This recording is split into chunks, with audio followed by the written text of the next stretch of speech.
बिस्मिल्लाहिर्रहमानिर्रहीम। अस्सलाम वालेकुम। अब हम 4.3 का क्वेश्चन नंबर 3 करेंगे। Find LCM of the following expression by using prime factorization method. इसका फर्स्ट क्वेश्चन जो है 2a² b दूसरी वैल्यू है 4ab² और तीसरी वैल्यू है 6ab। मैंने इधर लिख लिया था पहले ही।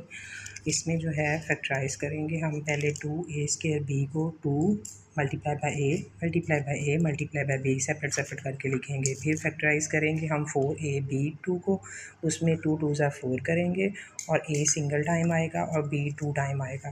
फिर 6ab है जो है, इसमें 2 मल्टीप्लाई बाय 3ab हमारे पास आ जाएगा। अब हम इनमें से कॉमन लेंगे कि कॉमन फैक्टर कौन कौन से हैं। एक 2 कॉमन है हमारे पास, एक a और एक b है। हम 2ab इसको लिख देंगे और प्रोडक्ट ऑफ कॉमन फैक्टर्स हो जाएंगे।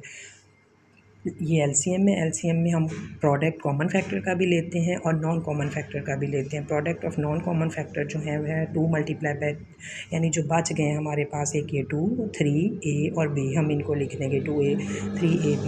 2 3 ज़ा 6ab आ जाएगा। अब हम 2ab और 6ab दोनों को, यानी जो एलसीएम होता है वो product of common factor multiply by product of non common factor दोनों का होता है।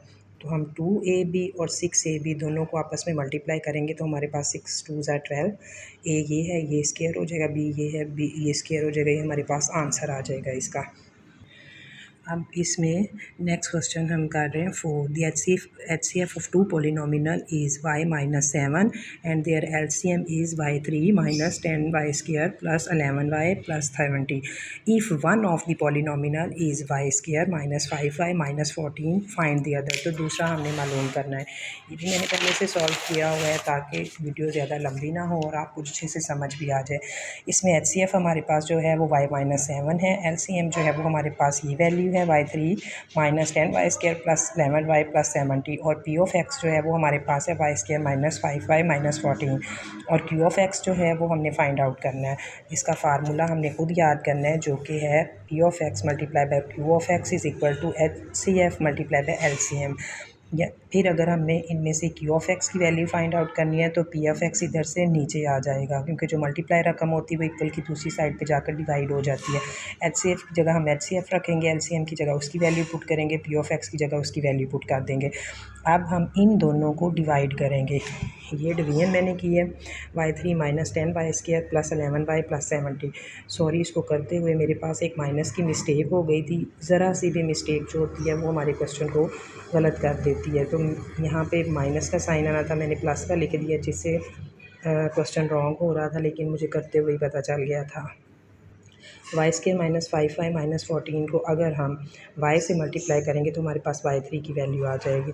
ये करेंगे, इसी तरह से अगली वैल्यू हम लिख देंगे, प्लस माइनस होकर कटिंग हो जाएगी। आप 10 में से 5 माइनस करेंगे तो -5 आ जाएगा। 11 और 14 25 होता है, + 70 एज इट इज़ नीचे आ जाएगा। फिर इस पूरी वैल्यू को अगर हम 5 से मल्टीप्लाई करेंगे तो 5y² आ जाएगा, 5 5 ज़ा 25y आ जाएगा ये, और 14 5 ज़ा 70 आ जाएगा। ये सारा कटिंग हो गया, वैल्यू आई हमारे पास y - 5। अब y - 5 और ये जो y - 7 रहता था, इन दोनों को आपस में मल्टीप्लाई करेंगे तो हमारे पास वैल्यू आ जाएगी y² - 12y + 35। मुझे पूरी उम्मीद है कि आप लोगों को इस क्वेश्चन की अच्छे से समझ आ गई होगी। हमने 4.3 में 4 मेथड कर लिए हैं: HCF by factorization method, HCF by division method, LCM by factorization method and LCM by division method. तो ये इसका पूरा प्रोसीजर है, आप लोग इसे अच्छे से कर लीजिएगा।